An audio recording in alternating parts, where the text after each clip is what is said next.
Bulletin में सबसे पहले बात करेंगे ग्रेटर इकबाल पार्क केस की, जिसमें हर रोज नई कहानी सामने आने लगी। मुतासरा खातून के इल्जाम पर गिरफ्तार मुलजिम रैम्बो ने भी जवाबी इल्जामात लगा दिए। कहा टिकटॉकर खातून मुलजिमान से 5-5 लाख रुपए वसूल करना चाहती थी, रोकने पर मेरे खिलाफ हो गई। लाहौर से रिपोर्ट कर रहे हैं अरशद अली।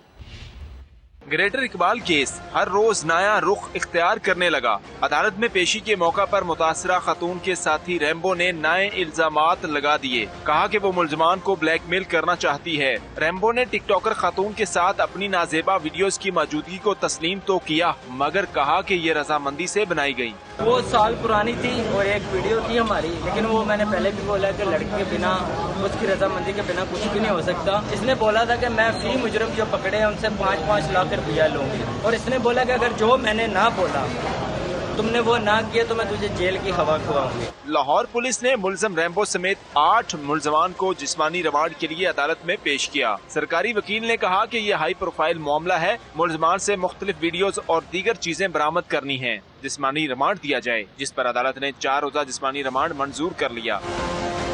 इससे पहले मुतासरा खातून ने रैम्बो पर ब्लैकमेलिंग का इल्जाम लगाया था, जिस पर उसे थाना लारी अड्डा की पुलिस ने गिरफ्तार किया। कैमरामैन खावर महमूद के साथ अरशद अली, समा, लाहौर। एक ऐसा सानिया जिससे मुल्क की बदनामी हुई और आज भी मुल्क को बदनाम करने का कोई मौका हाथ से जाने नहीं दिया जा रहा। जी हाँ, तकरीबन 2 महीने बाद इस केस में नया मोड़ आ गया।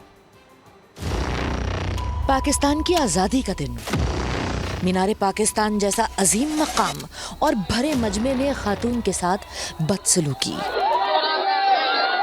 आपके साथ भी कुछ आपके साथी मौजूद थे, तो वो प्रोटेक्ट नहीं कर पाए क्या? हजूम बहुत ज़्यादा था। जी, वो मुझे प्रोटेक्ट कर रहे थे और हजूम इतना ज़्यादा था कि सब लोग बिखर गए। पूरी दुनिया के सामने पूरी कौम का सर शर्म से झुक गया। रही सही कसर सोशल मीडिया पर पाकिस्तान मुखालिफ मुहिम ने पूरी की। हाई प्रोफाइल केस बना, पकड़ धकड़ शुरू हुई तो पंजाब पुलिस ने नौजवानों ही नहीं बुजुर्ग शहरी तक को न बख्शा। आपके वालिद उस वक्त थे वहाँ पे? नहीं सर, वहाँ पे नहीं, तो घर में मौजूद थे 14 अगस्त को। मेरे वालिद साहब। और आज तकरीबन 2 माह बाद पाकिस्तान के लिए जगहसाई का सबब बनने वाले केस में नया मोड़ आ गया। टिकटॉकर खातून ने अपने ही दोस्त को जेल की हवा खिला दी। वही दोस्त जो वाकये के रोज आने वाली वीडियो में खातून को ओबाश अफराद के चुंगल से निकाल कर लाता नजर आता है। हथकड़ी लगी तो रैम्बो ने भी। और इसी मामले पर बात करेंगे। मुमताज मजहबी स्कॉलर बिलाल कुतुब साहब हमारे साथ मौजूद हैं। बिलाल कुतुब साहब, बिलाशुबा मीनारे पाकिस्तान पर जो हुआ वो काबिल मजम्मत है, लेकिन इसी मामले में अब हम देख रहे हैं कि नया मोड़ सामने आया है। अब आयशा रैम्बो आयशा पर इल्जाम लगा रही हैं। जब दोनों ही कसूरवार हैं तो उस वक्त मुआशरे पर उंगलियां क्यों उठाई गई? जी बहुत शुक्रिया। देखिए, मैं तो इस बात पे हैरान हूँ कि ये मामला 14 अगस्त को हुआ और उस दिन 5 मुहर्रम था, और ये मीट एंड ग्रीट के वाक़े को सरकारी वकील साहब कोर्ट में कह रहे हैं कि ये हाई प्रोफाइल है। ना मुहर्रम हाई प्रोफाइल है, ना 14 अगस्त हाई प्रोफाइल है। इन वाक़यात को हम इतनी ज़्यादा अहमियत देने लगे कि जब हमने इनको, आयशा को, अपने प्रोग्राम कुतुब ऑनलाइन में बुलाया, ये किसी भी सवाल का कोई जवाब नहीं दे सकती थी, और इनके वकील साहब हम पे बाकायदा गुस्से हो रहे थे कि आप सिर्फ मौक़िफ़ ले, कोई भी सवाल ना करें। अब रातों रात रैम्बो जो है वो हीरो से जब जीरो हो गया, तो क्या पुलिस के पास इतनी जुर्रत है, क्या अखलाक है कि वो उनसे पूछे कि आयशा बीबी आप तब झूठ बोल रही थी या अब झूठ बोल रही हैं? किसी भी सूरत में उस वाक़े को जो 14 अगस्त को हुआ, आयशा को सारी कौम से माफ़ी मांगनी चाहिए, क्योंकि उन्होंने इंटरनेशनल मीडिया के जरिए कौम को इंतहाई मामू बनाया है और आखिरकार घर के बेदी नहीं लंका ढाली। ये नुकसान उन औरतों का हुआ है जो सच्ची रिपोर्ट भी लिखवाएंगी तो हमें फिर आयशा याद आएगी। इतनी बड़ी अखलाकी शिकस्त जो है जिसमें जेंडर कार्ड इस्तेमाल किया गया हो, मेरे ख्याल में इसमें हुकूमत को नोटिस लेना चाहिए। जी बहुत शुक्रिया बिलाल कुतुब साहब समा से गुफ्तगू करने के लिए। ग्रेटर इकबाल पार्क वाक़े में पुलिस की कारकर्दगी कैसी रही? तफ्तीश के दौरान कितने अफराद को गिरफ्तार किया गया और गफलत के मुर्तकिब अफसरान के खिलाफ क्या एक्शन हुआ? इस तमाम तर सूरत हाल पर बात करते हैं जहांगीर खान से। जहांगीर, हमने देखा केस में नॉन स्टॉप गिरफ्तारियां हुई, फिर कई को छोड़ भी दिया गया और अब इस केस में नया मोड़ आ गया है। वो केस जो टेस्ट केस था, आखिर लाहौर पुलिस ने क्या किया इसमें अब तक? ये बिल्कुल ग्रेटर इकबाल पार्क वाकया एक हाई प्रोफाइल केस बना और इस केस में गफलत और लापरवाही का जिम्मेदार करार देकर उस वक्त के DIG operations, SSP operations, DSP circle और SHO को अपने ओहदों से हटा दिया गया, मुअत्तल कर दिया गया। उनकी जगह पर नए अफसरान को तैनात किया गया और पुलिस ने मुख्तलिफ इलाकों में उससे अगले दिन, इस वाक़े से अगले दिन ही छापामार कार्रवाइयाँ करते हुए मुतादिद अफराद को हिरासत में लिया, गिरफ्तारियाँ अमल में लाई गई, पूरे इलाके की जियो फेंसिंग करवाई गई और ऐसे अफराद को भी गिरफ्तार किया गया जिनका के सिर्फ़ और सिर्फ वहाँ से गुज़र हुआ था या वहाँ से गुज़रते हुए उनका मोबाइल फ़ोन जियो फेंसिंग की लिस्ट में मुश्तबा नंबर्स की फहरिस्त में शामिल हुआ था। 70 साल के एक बुज़ुर्ग को भी पुलिस ने गिरफ्तार किया और मजमूई तौर पर 400 से ज़ायद अफराद को पुलिस ने इस केस की तफ्तीश में गिरफ्तार किया गया, जिसके बाद फेस मैचिंग का मरहला आया और फेस मैचिंग के ज़रिए मौका पर मौजूद अफराद की निशानदही करके, शनाख्त करके उनको जेल भिजवाया गया। फिर मरहलावार मुतासरा खातून से इन तमाम शनाख्त किए जाने वाले अफराद की शनाख्त परेड करवाई गई और खातून ने कुछ ऐसे अफराद को भी शनाख्त किया जिनका कि इस वाक़े से कोई लेना देना नहीं था और उसके बाद जो है पुलिस ने मुतादिद अफराद को अदालत के अहकामात पर रिहा भी कर दिया। उसके बाद अब इसके केस में एक नया रुख ये आया है कि मुतासरा खातून ने अपने ततीमा बयान में अपने साथी रैम्बो को, जो कि उस वक्त मौका पर मौजूद था और उस खातून के साथ मुख्तलिफ स्टेटमेंट भी देता रहा था, उसको 8 अफराद समेत गिरफ्तार किया। मज़ीद 4 अफराद की गिरफ्तारी के लिए पुलिस का ये कहना है कि छापामार कार्रवाइयाँ जारी हैं। रैम्बो के ऊपर मुतासरा खातून ने अब ये इल्ज़ाम आयद किया है, ये इल्ज़ाम लगाया है कि 10 लाख रुपए से ज़ायद रकम वो रैम्बो को ब्लैकमेलिंग की मद में दे चुकी है। पुलिस का कहना है कि अभी भी इस वाक़े की तफ्तीश जारी है और ये भी एक्सपेक्ट किया जा रहा है कि आइंदा कुछ दिनों में इस केस में मज़ीद ऐसे ही ट्विस्ट या ऐसे ही नए मोड़ जो है वो ट्विस्ट भी मुतवक्के है। अपडेट्स के लिए शुक्रिया जहांगीर। आगे बढ़ते हुए आपको बताएं कि रमीज राजा ने अहमकाना बात की, मोदी का बाप भी हमारी क्रिकेट बर्बाद नहीं कर सकता। साबिक चेयरमैन PCB खालिद महमूद का चेयरमैन PCB रमीज राजा को जवाब। प्रोग्राम स्पोर्ट्स सेक्शन में कहा, रमीज राजा दुश्मन की जबान बोल रहे हैं, इमरान खान नोटिस लें। बिल्कुल, आपको बताएं कि स्टैंडिंग कमेटी की मीटिंग में रमीज राजा ने ये बात की थी, जिस पर अब ये रिएक्शन सामने आना शुरू हो गया है। साबिक चेयरमैन PCB खालिद महमूद का कहना है कि चेयरमैन PCB रमीज राजा जो हैं वो इस दुश्मन की जबान बोल रहे हैं, इमरान खान इस हवाले से नोटिस लें। अपने 50 साल का जो वाबस्तगी है क्रिकेट में, इससे ज्यादा अहमकाना बात, इससे ज्यादा फजूल बात, इससे ज्यादा बेबुनियाद बात आज तक नहीं कभी सुनी। बात बड़ी सीधी है। मुझे नहीं पता कि क्या इनकी मजबूरी है जो हमारे बदतरीन दुश्मन की ये जुबान बोल रहे हैं, मुझे नहीं पता। देखिए, वो हमारे पड़ोसी मुल्क के वो सरबराह हैं, इसलिए मुझे थोड़ा बहुत उनका ये लिहाज करना पड़ेगा, लेकिन फिर भी मैं ये कहूँगा वो छोड़कर उनका बाप भी नहीं बर्बाद कर सकता क्रिकेट को। पाकिस्तान क्रिकेट जो है उस पे के पीछे पूरी कौम की इज्तमाई हमायत हासिल है, उनकी दुआएं शामिल हैं, उनकी मदद शामिल है, हमारे मुल्क के कारोबारी अदारों का उसमें ताल्लुक वास्ता है। वो कौन होते हैं वो कोलैप्स करने वाले, ये करने वाले? मैं समझता हूँ कि हमारे जो क्रिकेट के बड़े हैं, ख़ासतौर पे प्रेसिडेंट वगैरह और हुकूमती सतह पर, उनको इसका नोटिस लेना चाहिए कि ये क्या बातें हो रही हैं। और इससे पहले चेयरमैन PCB रमीज राजा का क्या कहना था वो भी आपको सुनवाते हैं। पाकिस्तान क्रिकेट बोर्ड ICC की फंडिंग पे 50% चलता है और वो जो ICC की फंडिंग है वो 90% इंडियन मार्केट से आती है। सो हमें एक तरह से इंडिया के बिजनेस हाउसेस पाकिस्तान क्रिकेट को चला रहे हैं, इंडिया के बिजनेस हाउसेस पाकिस्तान क्रिकेट को चला रहे हैं। और कल को अगर इंडियन प्राइम मिनिस्टर ये सोच लेगी कि हम पाकिस्तान को फंडिंग नहीं देंगे, तो ये क्रिकेट बोर्ड जो है ये कोलैप्स भी हो सकता है। तो ये क्रिकेट बोर्ड जो है ये कोलैप्स भी हो सकता है। अब देखिए ना, 90% जो ICC की फंडिंग है that is driven by Indian companies. और ICC जो है वो ऑस्ट्रेलिया नहीं खड़ा होगा जी सामने। आपने देख लिया अभी जो हाल हुआ है, 2 मिनट में वो पैकअप करके चले गए, क्योंकि उनका इंटरेस्ट ये नहीं है पाकिस्तान, क्योंकि हमारी इकोनॉमी क्रिकेट की उस हिसाब से नहीं है। पाकिस्तान कितना कंट्रीब्यूट करता है ICC को? हम 0 करते हैं। T20 वर्ल्ड कप स्क्वाड में एक और तब्दीली, शुएब मलिक की एंट्री हो गई। कमर दर्द के बायस सुहेब मकसूद आउट हो गए। गुज़िश्ता रोज आजम खान और मोहम्मद हसनैन स्क्वाड से बाहर और सरफराज फखर हैदर अली को स्क्वाड में शामिल किया गया था। वर्ल्ड कप स्क्वाड में शुएब मलिक की शमूलियत पर फास्ट बॉलर मोहम्मद आबिद ने ट्वीट किया, अल्लाह बहुत बड़ा है, रोक सको तो रोक लो। वर्ल्ड कप स्क्वाड में तब्दीलियों के बाद मोहम्मद आबिद ट्विटर पर सरगर्म है। पहला ट्वीट किया, शुएब मलिक, शर्जील खान और वहाब रियाज को टीम में होना चाहिए, मगर हुआ वही, हमारे दो तुम्हारे दो। जब थोड़ी देर बाद शुएब मलिक को टीम में शामिल कर लिया गया तो आबिद ने ट्वीट किया, अल्लाह बहुत बड़ा है, रोक सको तो रोक लो। Wicket keeper batsman Mohammad Rizwan का कहना है कि सरफराज अहमद और आजम खान मेरे लिए एक जैसे हैं। अगर मैं कप्तान होता और टीम को 5 विकेट कीपर्स की जरूरत होती तो मैं 5 को लेकर जाता।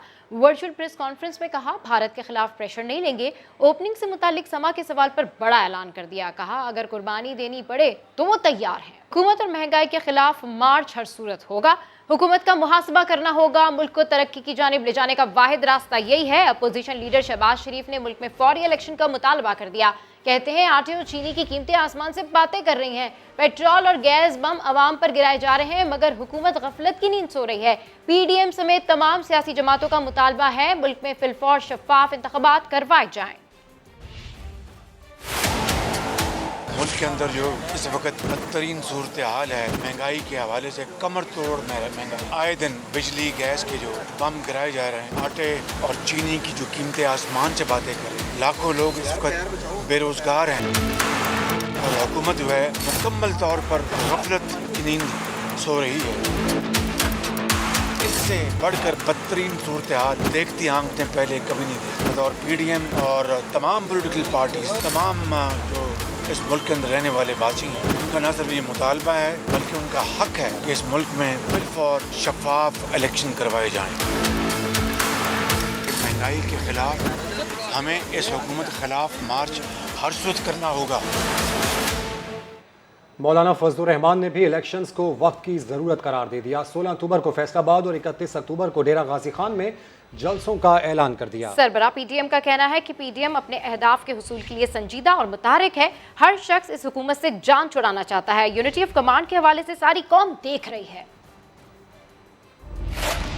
हमने मिलकर आगे बढ़ना है। इस वक्त जो अवाम पर एक कहर बनकर हुकूमत मुसल्लत है, इससे हर कीमत पर गुलो खलासी जो है ये हर आदमी की अब एक आरज़ू बन चुकी है। इस एतबार से फौरी इलेक्शन ये अब पाकिस्तान की ज़रूरत है। आजकल आप देख रहे हैं फौज जैसा इदारा जिसको हम हर वक्त ताकतवर और मुनज़्ज़म देखना चाहते हैं और इसको हम रियासत पाकिस्तान और इसकी दिफा की ज़रूरत समझते हैं। 4 रोज़ से जो खबरें इस वक्त चल रही हैं, तो जो यूनिटी ऑफ द कमांड है माशाल्लाह उसकी सलाहियतों का सारी कौम इस वक्त मुशाहिदा कर रही है कि किस तरह हमारे मुल्क के उस इदारे को भी कि शायद मोदी हमें इतना नुकसान नहीं पहुँचा सकता था जितना इमरान खान ने पाकिस्तान की इस अजीम और मुनज़्ज़म इदारे को नुकसान पहुँचाया। शहबाज शरीफ ने मौलाना फजलुर रहमान को पीपल्स पार्टी के साथ पार्लियामेंट में चलने पर मना लिया। अपोजिशन लीडर और सरबराह पीटीएम की मुलाकात की अंदरूनी कहानी समा सामने ले आया। समा के नुमाइंदे इमरान शफकत हमारे साथ मौजूद है, उनसे मजीद अपडेट्स लेते हैं। इमरान, हमने देखा कि मौलाना फजलुर रहमान ये कहते रहे कि पीपल्स पार्टी ने पीठ पर छुरा घोंपा, अब ऐसा क्या हुआ है कि वो मान गए हैं? जी बिल्कुल, पीडीएम के सरबराह मौलाना फजलुर रहमान आज कायदे-ए-इख्तिलाफ कौमी असम्बली शहबाज शरीफ की इयादत के लिए उनकी रहायशगाह पहुंचे और मुलाकात हुई। तकरीबन 1.5 से 2 घंटे की तवील मुलाकात थी। मुलाकात के में शहबाज शरीफ ने मौलाना फजलुर रहमान को इस बात पर कायल किया कि पाकिस्तान पीपल्स पार्टी को पार्लियामेंट का जो प्लेटफॉर्म है वहाँ पर साथ लेकर आगे बढ़ा जाए ताकि हुकूमत के ऊपर दबाव बढ़ाया जा सके और अवामी मफाद की जो बात है मुश्तरका तौर पर अपोजिशन के एजेंडे में शामिल हो। जबकि इससे कबल मौलाना फजलुर रहमान पीपल्स पार्टी से काफ़ी खफा थे, नाराज़गी का इजहार बरमला वो कर चुके थे। कहते थे कि पीपल्स पार्टी ने पीडीएम की जो पीठ है उसमें छुरा घोंपा। इसके बाद जो तलखियाँ थी वो बढ़ी थी, मौलाना फजलुर रहमान के खदशात थे वो बढ़ गए थे। तहम अब मौजूदा जो सूरत हाल है इसको मद्देनजर रखते हुए कायदे-ए-इख्तिलाफ मियां शहबाज शरीफ की जानिब से इस बात का इत्तफाक किया, उनके सामने तजवीज़ रखी गई कि हुकूमत पर दबाव बढ़ाने के लिए तमाम अपोजिशन जमातों का पार्लियामेंट में एक साथ इकट्ठा होना बहुत जरूरी है। देखिए मौलाना फजलुर रहमान ने भी इस सिलसिले में मौजूदा सूरत हाल तब्दील है और इसीलिए अपना मौक़िफ़ भी अब तब्दील कर रहे हैं मौलाना फजलुर रहमान। अपडेट्स के लिए शुक्रिया इमरान। नून लीग के रहनुमा राना सनाउल्लाह कहते हैं पीपल्स पार्टी के साथ फिलहाल इंतखाबी इत्तेहाद नहीं लेकिन पार्लियामेंट में मुत्तहदा अपोजिशन के तौर पर साथ हैं। फैसलाबाद में समा से गुफ्तगू करते हुए कहा कि साफ और शफाफ इलेक्शन के नतीजे में जो भी जीतेगा हम उसे कबूल करेंगे। पार्लियामेंट में पीपल्स पार्टी जो है वो हमारे साथ है, तो वहाँ पे जो मुत्तहदा अपोजिशन का रोल है वो हम पीपल्स पार्टी के साथ मिल के अदा करेंगे। बाकी इलेक्शन अलायंस नहीं है लेकिन कल को बन भी सकता है। हम तो फ्री और फेयर इलेक्शन के दाई हैं। फ्री और फेयर इलेक्शन के नतीजे में कोई आ जाए लेकिन इलेक्शन फ्री एंड फेयर हो, वो सिलेक्टेड ना हो, वो रिग ना हो, वो मैनेज ना हो, उसके लिए सियासी जमातों को तोड़ा ना जाए, जोड़ा ना जाए। ये जो काम होते रहे हैं 2018 के और इलेक्शन में वो ना हो, फेयर इलेक्शन हो, उसके नतीजे में जो भी मुंतखब होगा हम उसको एक्सेप्ट करेंगे। मोहटा पैलेस नहीं कसरे फातिमा। सिंध हाई कोर्ट ने कायदे आज़म और मोहतरमा फातिमा जिन्ना की जायदाद की तकसीम के केस में कसरे फातिमा के लिए मोहटा पैलेस का नाम इस्तेमाल करने से रोक दिया। इरफान घक की रिपोर्ट।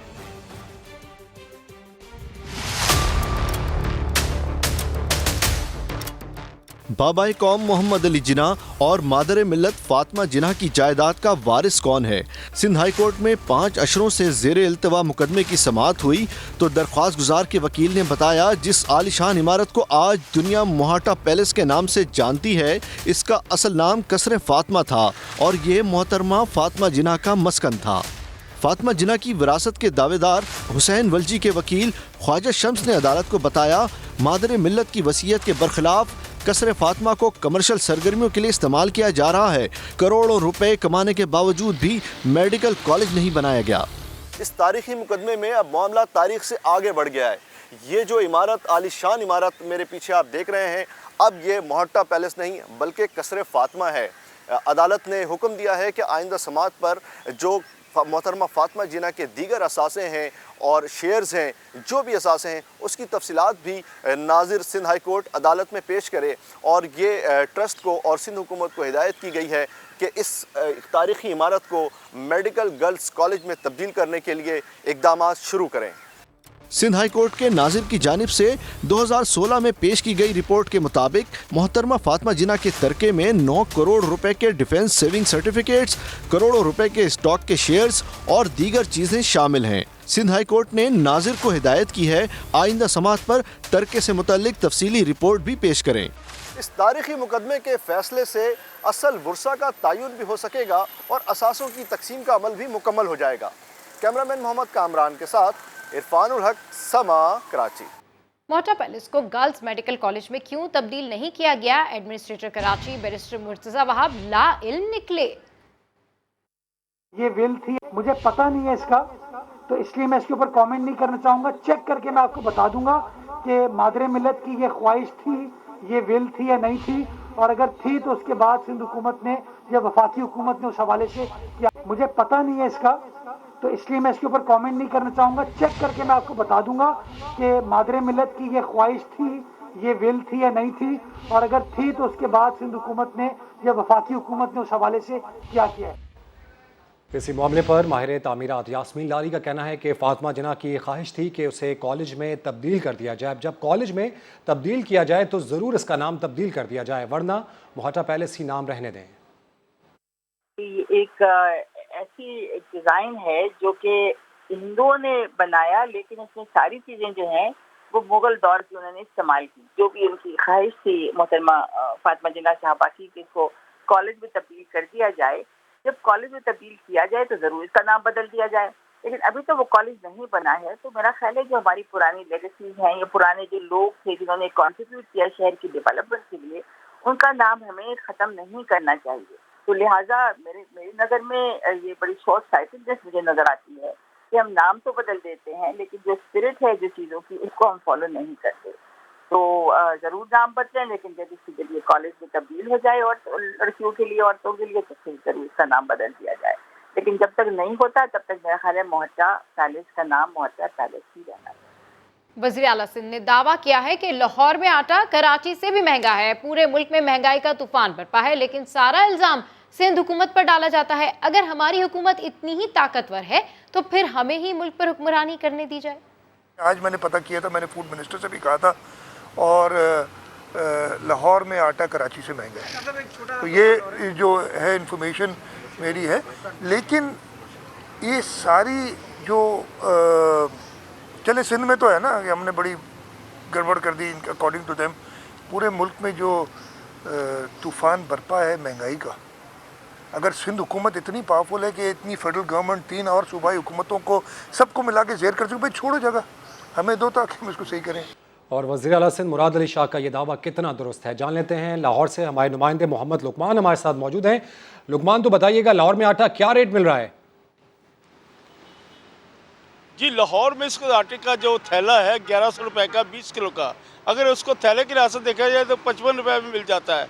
वही आटा जो अगर 1-2 किलो को खरीदता है तो वो 60 रुपए तक मिल रहा है। हाँ, चक्की का आटा यकीनन इससे महंगा है। चक्की का आटा पहले कल तक 80 रुपए किलो था, आज वो 82 हो गया है। और आगे जो सूरत हाल नज़र आ रही है कि इस वक्त हड़ताल होने का खर्चा है इसका फ्लावर मिल का, लेकिन अभी इस वक्त तक जो अभी जब मैं बात कर रहा हूँ तो इस वक्त जो आटे की कीमत जो है वो 55 से लेके 60 रुपए है, जबकि कराची में यकीनन इससे महंगा है। जी, अपडेट्स के लिए शुक्रिया लुकमान। अपोजिशन लीडर हलीम आदिल शेख ने सूबे में महंगे आटे के जिम्मेदार पीपी हुकूमत को करार दे दिया। बोले, सिंध हुकूमत फ्लावर मिल्स को गंदम जारी नहीं कर रही, 12.5 लाख टन गंदम रोकी हुई है, जिसकी वजह से सिंध में आटा 74 रुपए किलो है, जबकि पंजाब में 58 रुपए में मिल रहा है। सिंध में आटा महंगा और पंजाब में आटा सस्ता। सिंध में 74 रुपए किलो, पंजाब में 58 रुपए किलो। वजह क्या है? वजह यह है कि इन्होंने 12.5 लाख टन जो प्रिक्योर किया हुआ है गंदम जो खरीदी हुई है वो इन्होंने रोकी हुई है, मिलों को जारी नहीं कर रहे। मिलें किससे खरीद रही हैं? सेठों से। एक नया सिस्टम है, बिलावल जरदारी और मुराद अली शाह का 2 औरतें 3 जवान, वो बताऊंगा इंशाल्लाह, तफसील बताऊंगा उसकी। वज़ीर आज़म के मुआवने खुसूसी बराए फूड सिक्योरिटी जमशेद इकबाल चीमा ने कहा है कि अप्रैल तक अशियाए खुरनोश की कीमतों में कमी आने के इम्कानात नहीं हैं। हुकूमत इस बार चीनी की कीमत खुद मुकर्रर करेगी, जो कि 78 से 80 रुपए फी किलो तक होगी। तो ये की जा रही है कि फूड की प्राइसेस अगले अप्रैल तक बढ़ सकती है, कम होने का इम्कान कम है। प्राइम मिनिस्टर पाकिस्तान का जो प्लान है वो ये है कि हम हर चीज़ लोकल उगाएं, हमें कोई चीज़ इंपोर्ट ना करनी पड़े। इस साल हम डिफरेंट काम ये कर रहे हैं कि चीनी की कीमत मुकर्रर करेंगे। चीनी की कीमत 80 रुपए या 80 रुपए से कम होगी। 40,000 टन के हिसाब से आज हमारे पास जो गंदम के रिजर्व्स हैं वो 40,000 टन पर डे के हिसाब से 8 महीने और 5 दिन के रिजर्व हमारे पास मौजूद हैं। लिहाजा हमें आटे का कोई मसला नहीं है। कीमत मुकर्रर जो की है हमने 1100 रुपया पंजाब में मिल रहा है, बाकी जगह मिलेगा। 16,000 टन इनको चाहिए तब भी हम देंगे, 17 चाहिए तब भी देंगे, 20 देंगे तब भी देंगे, लेकिन इनको हमने सिंध में भेजने के लिए नहीं देना। पंजाब की फ्लावर मिल्स ने मंगल से हड़ताल पर जाने का ऐलान कर दिया। मिल मालकान के मुताबिक हुकूमत की तरफ से मुतालबात को मंजूर करने में टाल मटोल की वजह से वो इंतहाई कदम उठाने पर मजबूर हो गए। लाहौर से रिपोर्ट कर रहे हैं मोहम्मद लुकमान। पंजाब में सस्ते आटे की फराहमी दोबारा मुतासर होने का खदशा। मुख्तलिफ मुतालबा मंजूर न होने पर फ्लावर मिल्स ने मंगल से हड़ताल का ऐलान कर दिया। मिल मालकान कहते हैं कि सितंबर के आखिरी हफ्ते में होने वाले मुआहदे से हुकूमत मुकर गई है। मुआहदे में तय पाने के बावजूद न आटे की कीमत बढ़ाई गई और न पिसाई के खर्चे में इजाफा हुआ। मंगल वाले दिन पूरी पंजाब की फ्लोर मिल को बंद कर देंगे और उसके बाद मुज़ाकरात के लिए भी नहीं बैठेंगे इनके साथ कि जितना देर ये हमें रिटर्न लिख के नहीं देंगे। मिल मालकान का कहना है कि कम गन्नों की फराहमी की वजह से लाहौर समेत पंजाब भर में सस्ते आटे की दस्तयाबी मुतासर हुई है। अगर गन्नम की दस्तयाबी बढ़ाई न गई तो बहरान में इजाफा होता जाएगा। 16,200 टन इशू किया जा रहा है इस टाइम पे पंजाब में, जबकि पिछले साल इन्हीं दिनों में 20,500 या 20,700 इशू किया जा रहा था।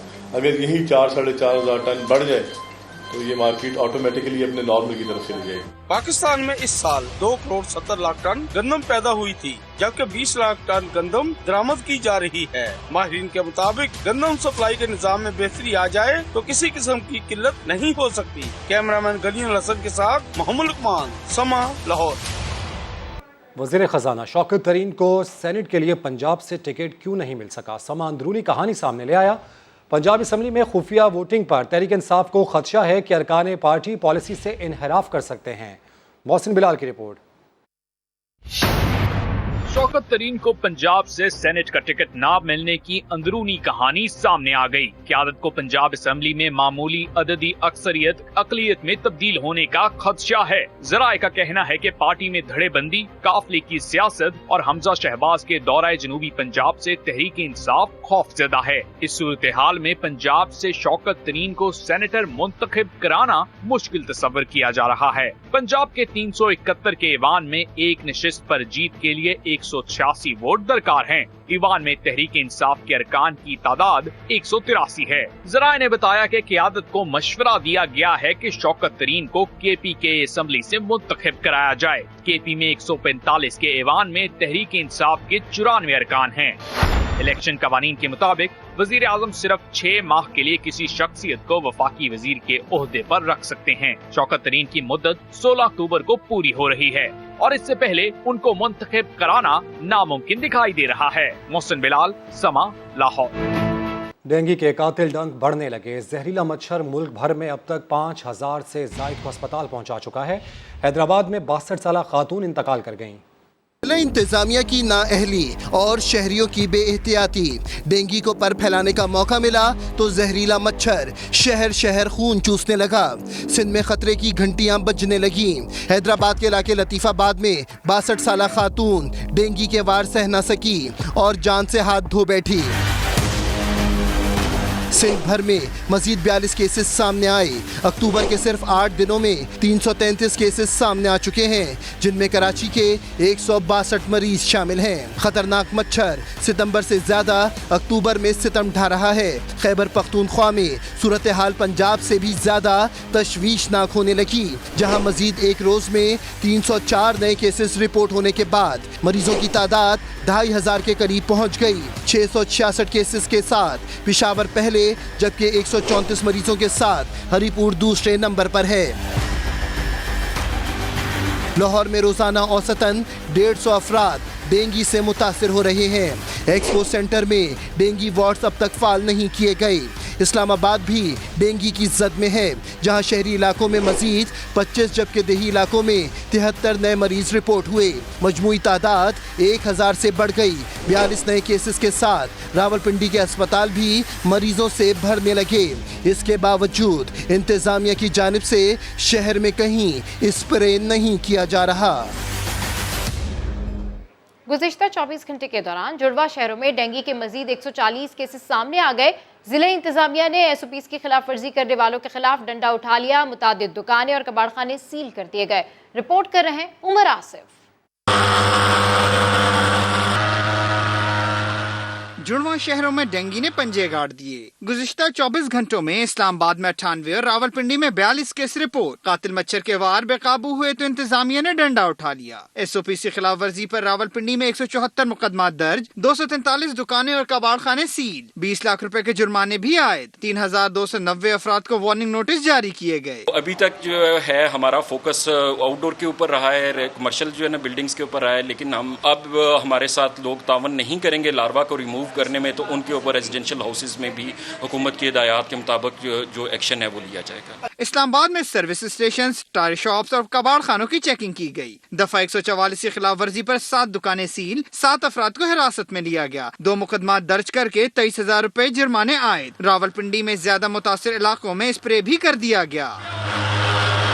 आज हमारी ये गली में से पेशेंट निकला। डेंगू के बारे में जैसे अवेयरनेस हमें दी गई है, उसको हम अमल करें ताकि इसकी अफजाइश को रोक सकें। इंतजामिया के इक़दामात अपनी जगह, लेकिन डेंगू के पर काटने के लिए अवाम को भी अपनी जिम्मेदारी अदा करनी होगी। कैमरामैन मोहम्मद आमिर और जुल्फ़िकार अली के साथ उमर आसिफ, समा, रावलपिंडी। रिस्क अलाउंस क्यों नहीं दिया? कराची में अमराज़ क़ल्ब के सबसे बड़े अस्पताल के डॉक्टर्स और पैरामेडिकल स्टाफ का एहतजाज। मुतालबात मंजूर ना होने पर एहतजाज का दायरा वसी करने का इंदिया भी दे दिया। NICVG के पैरामेडिकल स्टाफ का कहना है कि वो जान पर खेलकर कोरोना वबा के दौरान फ़राइज़ अंजाम दे रहे हैं, लेकिन वादे के बावजूद रिस्क अलाउंस नहीं दिया जा रहा। तनख्वाहें भी ताख़ीर से दी जाती हैं। दूसरी जानिब एहतजाज के बायस दूर दराज से आने वाले मरीजों को मुश्किलात का सामना है। कराची समेत सिंध भर में 12 साल की उम्र के तलबा की कोरोना वैक्सीनेशन लाजमी करार दी गई है। डायरेक्टोरेट ऑफ प्राइवेट स्कूल्स के हुक्मनामे के मुताबिक डिस्ट्रिक्ट हेल्थ ऑफिसर की निगरानी में वैक्सीनेशन के अमल को यकीनी बनाया जाएगा। इससे कबल 15 साल की उम्र के तलबा को वैक्सीनेशन लाजमी करार दी गई थी। एडमिनिस्ट्रेटर कराची मुर्तज़ा वहाब ने ऑरेंज लाइन का इंफ्रास्ट्रक्चर मुकम्मल होने का दावा कर दिया, लेकिन ज़मीनी हक़ाइक़ उनके इस दावे की तस्दीक नहीं करते। देखते हैं मोहम्मद अली हफीज़ की रिपोर्ट। कहीं रंगो रोगन का काम तो कहीं डब्बों में मौजूद है सामान, जगह जगह मलबा और बिजली का नामुकम्मल काम। ये मनाजिर हैं सिंध हुकूमत के मंसूबे ऑरेंज लाइन के एक स्टेशन के, लेकिन एडमिनिस्ट्रेटर कराची मुर्तज़ा वहाब सिद्दीकी का दावा है कि ऑरेंज लाइन पर काम मुकम्मल है, बस ग्रीन लाइन बसें चलने का इंतजार है। ऑरेंज लाइन का स्ट्रक्चर जो कि सिंध हुकूमत बना रही है वो स्ट्रक्चर कंप्लीट हो चुका है और जिस दिन वफाकी हुकूमत ग्रीन लाइन को स्टार्ट करेगी तो फीडिंग लाइन है ऑरेंज लाइन, इसको उसके साथ कनेक्ट कर दिया जाएगा। एडमिनिस्ट्रेटर कराची तो जो भी कहें, लेकिन जमीनी हक़ाइक़ हुकूमती दावों की तस्दीक नहीं करते। ये हाल है इस वक्त इस मंसूबे का। ऑरेंज लाइन बंद मंसूबा जो है आप देख सकते हैं, यहाँ पर ये सूरत हाल है। इसका अभी ना जाने कितना फीसद काम बाकी है। 3 किलोमीटर तवील मंसूबे का आगाज 2016 में हुआ था, जो 1 साल में मुकम्मल होना था। मंसूबा 4 साल बाद भी मुकम्मल न होने पर शहरी मायूस हैं। मुझे तो नहीं लगता कि 2-4 महीने में ये बनेगा। मुझे तो बहुत टाइम लग रहा है कि अभी 4-5 साल लग जाए बनने में, बहुत बड़ी बात है। 2.5 से 3 साल तो ऊपर हो चुके हैं, अभी तक इसकी लोकेशन नहीं आ रही कि चालू किया जाएगा। पता नहीं कितना टाइम और आगे लगेगा। ट्रांसपोर्ट का बोसीदा निजाम और टूटी फूटी सड़कें कराची के शहरियों के लिए शब रोज अजियत का बाइस हैं। यही वजह है कि शहरी चाहते हैं कि उन्हें जल्द से जल्द ट्रांसपोर्ट का जदीद निजाम मिल जाए। कैमरामैन कामरानुद्दीन के साथ मोहम्मद अली हफीज, समा, कराची। पंजाब के वजीर बराए जेल खाना जात फयाजुल हसन चौहान के सितारे गर्दिश में हैं। पहले तर्जुमानी गई, फिर 3 मैचेस की सीरीज अपोजिशन से हारे। फरते जज्बात में जिए भुट्टो का नारा लगा दिया। 2 मैचेस में शिकस्त के बाद तीसरे मैच में 50 स्कोर कर ली। मजीद बता रहे हैं मोहसिन बिलाल। मुखालफीन को बातों में चित करने वाले चौहान क्रिकेट के मैदान में ढेर हो गए।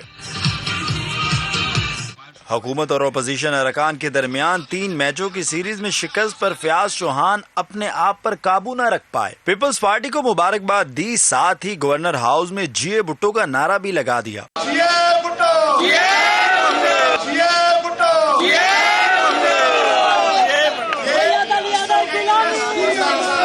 समा से गुफ्तगू करते हुए पीपल्स पार्टी के पार्लिमानी लीडर हसन मुर्तजा बोले, जियो भुट्टो के नारे पर अगर फयाज चौहान के खिलाफ इनकी जमात एक्शन लेती है तो अपनी जमात में इनको वजीर बनवाएंगे। अगर वजारत चली गई तो देनी भी तो हमने ही है ना, चौहान को जरूर देंगे वजारत। 2 मैचेस हारने के बाद फयाज चौहान की मुतासर कुन कारकर्दगी नजर आई। तीसरे मैच में धुआंधार बैटिंग करते हुए 6 छक्कों की मदद से 54 रन बनाए और नॉट आउट रहे। कैमरामैन नदीम कासिम के साथ मोहसिन बिलाल, समा, लाहौर।